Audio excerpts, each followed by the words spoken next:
Hey guys, what's going on? It's Ash here coming at you today in Raid Shadow Legends. Today, happy to be here today. I'm excited about today's video because Void Epic champions are a category that is just absolutely chock full of incredible champions that are both viable in the mid game, in the early game, of course, and in the end game. So today I'm going to rank my top 10 epic Void champions. They're hard to get, but if you are able to get any one of these champions, they're going to instantly, especially a few of them, are going to instantly make a lot of your different teams and compositions a lot better inside dungeons, arena, faction wars, clan boss, campaign, you name it. So let's go ahead and jump into the list.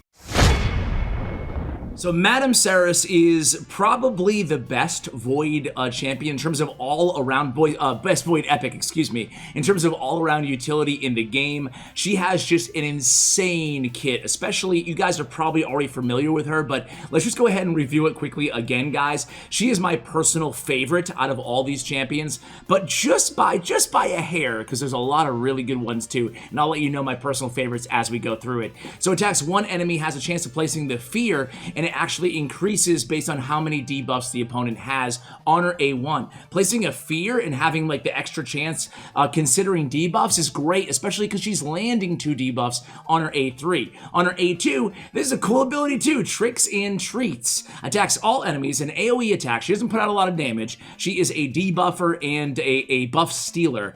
And check it out, in a true fear and fear placer. She's got a really unique and cool and powerful kit in this game.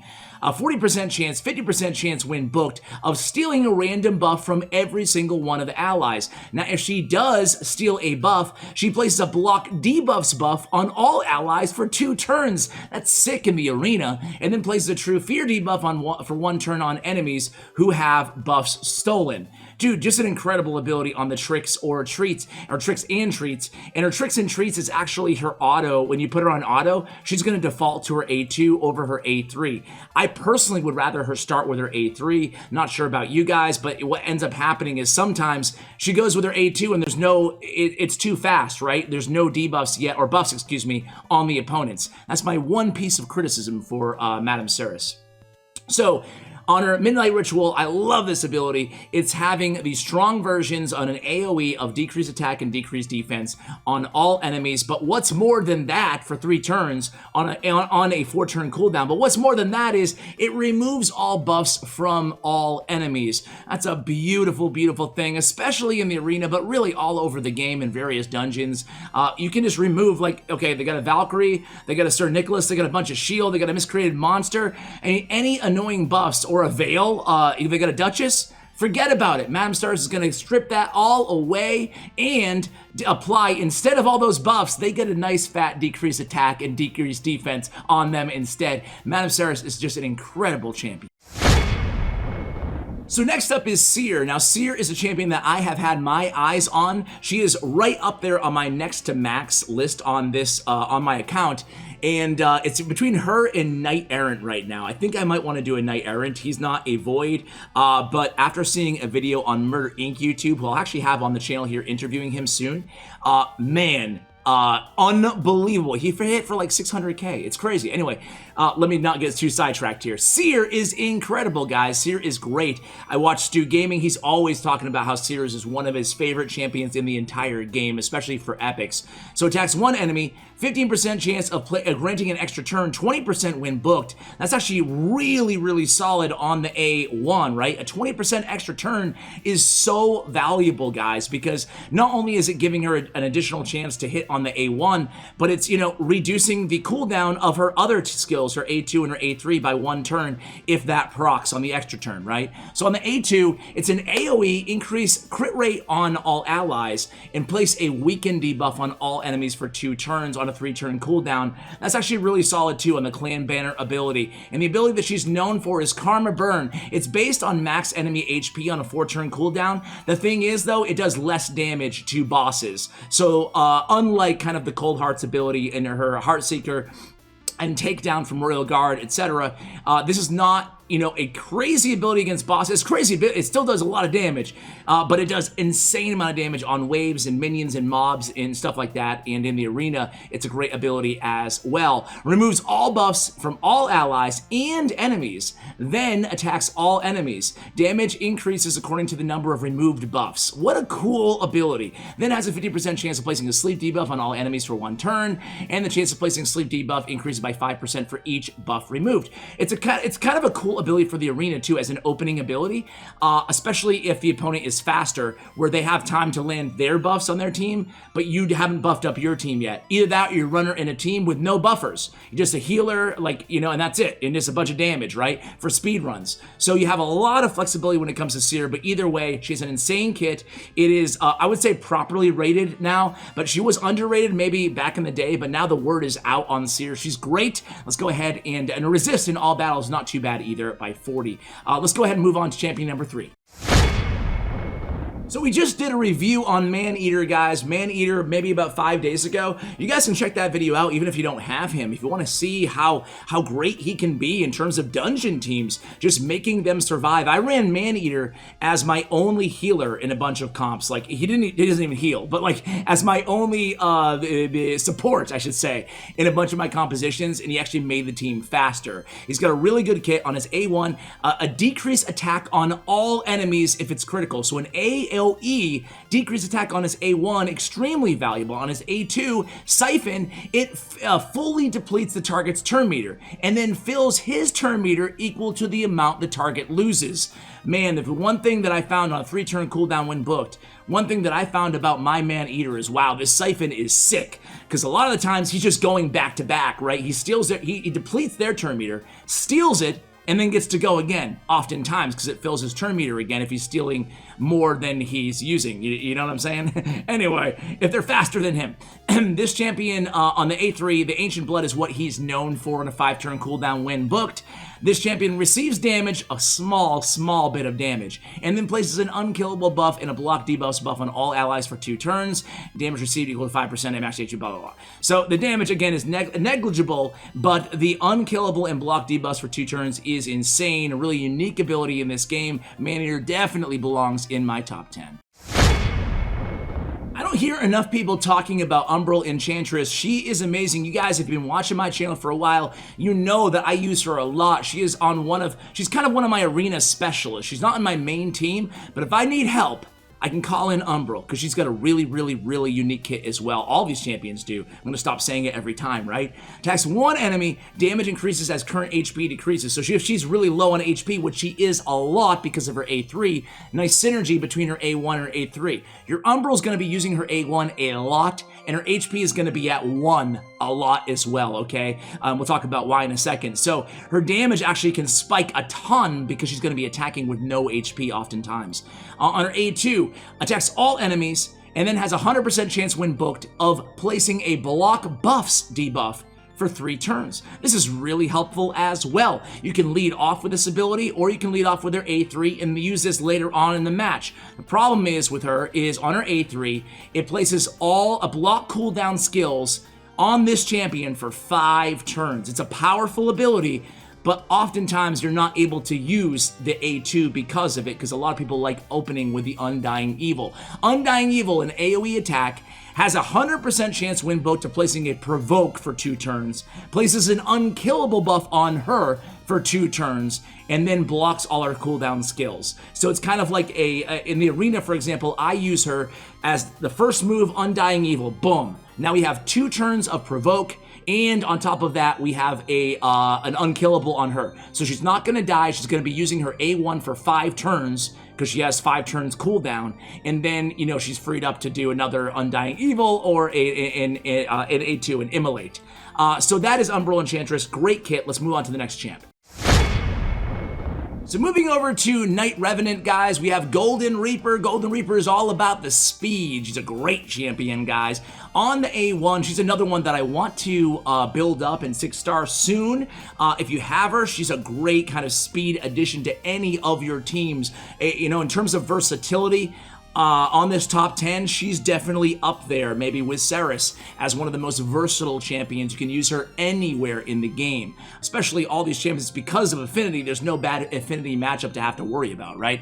Attacks one enemy, 30% chance of decreasing the cooldown of one random ally skills by 1 turn. That's actually not bad at all, and it can be booked up to 50%. Harvest of Blood on her A1. On her A2, it's an AoE attack, has a 50% chance, 75% chance when booked, of placing a 50% decrease attack debuff for 2 turns, and decreases the turn meter of each target by 20% if they are not under a decrease attack.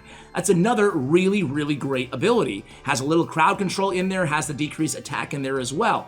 And then Alacrity, her A3, 30% increased speed buff on all allies for 2 turns, and boost their turn meter by 20%.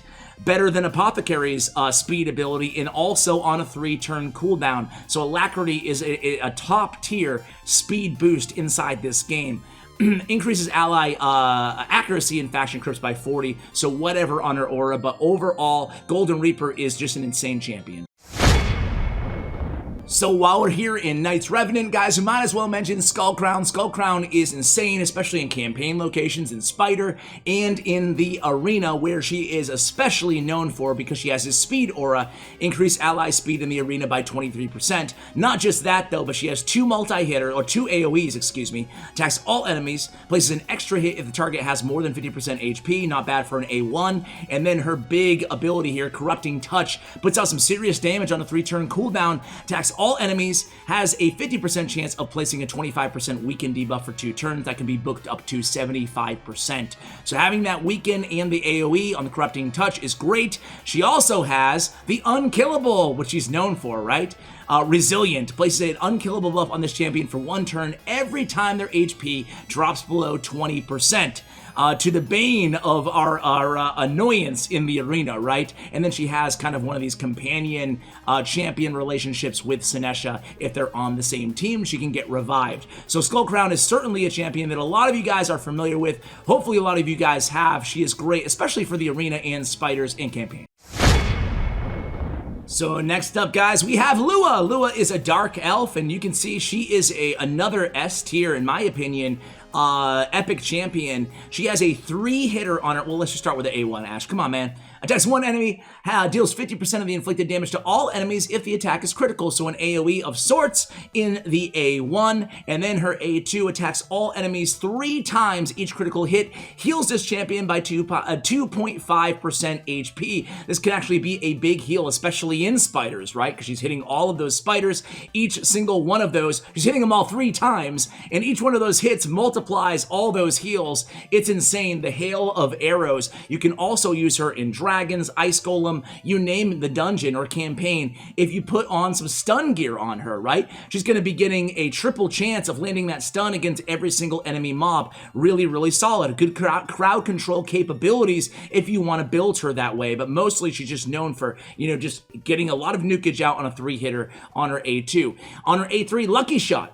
Attacks one enemy. This fully depletes the target's turn meter, will ignore shield and block damage buffs. A great single hitter. So one of the reasons Lua is so great, especially in, outside of just spiders, right? And in the arena, for example, is the arena, a fully depleting turn meter is great. Fire Knight, Ice Golem, fantastic. Spider, fantastic, right? So when you get to the boss, she's still incredibly useful. It's not that you're just using her for crowd control on like the early waves or her AoEs. It's actually more than that. She delivers that 3rd ability in the Lucky Shot, and it also ignores shield and block damage. That's great for the arena as well, against maybe like Rashard the Tower, or against just anybody with shield buffs, right? Then there's a lot of them out there. So Lua definitely belongs on this list. A great champion. Another Dark Elf Void champion is Sylar. So Sylar's really good too, guys. She has a speed aura in faction crypts. On her A1, it's an AoE. She is an AoE queen here. AoE on the A1. We have a AoE on the A2. 80% chance, 100 when booked, of placing a decreased accuracy, which makes her really valuable, especially in Spider's Den, right? Spider's Den, decrease that accuracy, prevent those spiderlings from laying their poison onto your champions. Then on the A3, it's a really good ability, again, for spiders, right? 30% decreased speed debuff on all enemies for 2 turns on a 4-turn cooldown, and then decreases the turn meter of all enemies by 40%. The leaden legs, or the leaden legs, I guess, would be a really, really great ability, again, for a variety of different dungeons and campaign, but specifically for Spider's Den. Next up is Padma. Padma, Demon Spawn champion. She looks really cool, right? I love the Demon Spawn aesthetic in this game. I think it's my favorite. What about you guys? Like, what is your favorite faction in terms of just the overall look to these champions? Anyway, Padma is great as well, guys. She is a champion. She is the only champion on this list I actually do not have, and boy, what a crappy champion not to have. She's great.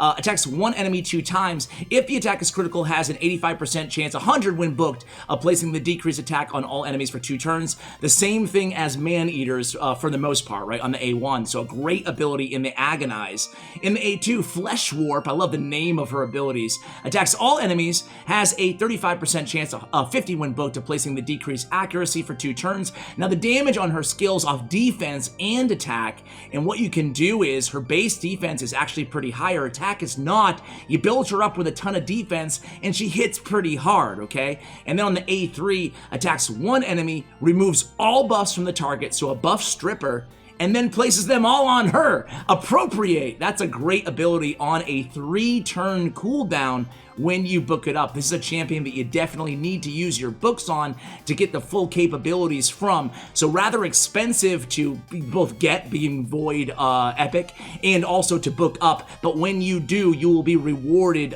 plentiful here with Padma.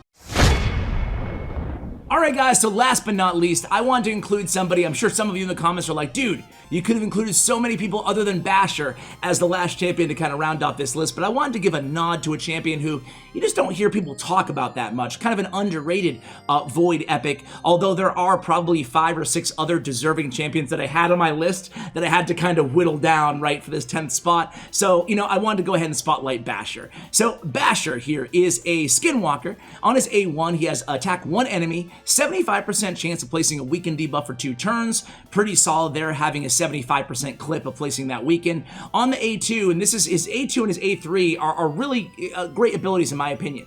Attacks all enemies, increases the cooldown of all the target skills by 2 turns. On a 3-turn cooldown, that's great. It's going to prevent, you know, or it's going to increase the cooldown of all the target skills by 2 turns, right? On an AoE, that will prevent the enemy team, especially in Arena, from doing what they want to do, right? It's basically neutering all of your opponents, right? It's a great ability. And then Cause Fear is 4 times at random, so 4 times, has a 100% chance of placing a block buffs debuff for 2 turns. So between, and this again guys is on a 4-turn cooldown, so between the block buffs and then you move from that to increase the cooldown of the target skills, you know, the enemy team is not going to be able to buff themselves. They're not going to be able to use their more powerful skills against you. He's kind of a cool champion because he allows you to kind of set the tempo, set the cadence of the battle that you're in, whether being used in dungeon, campaign, or of course in the arena, or even arena defense. So guys, that is my list of top 10 epic Void champions here in Raid Shadow Legends.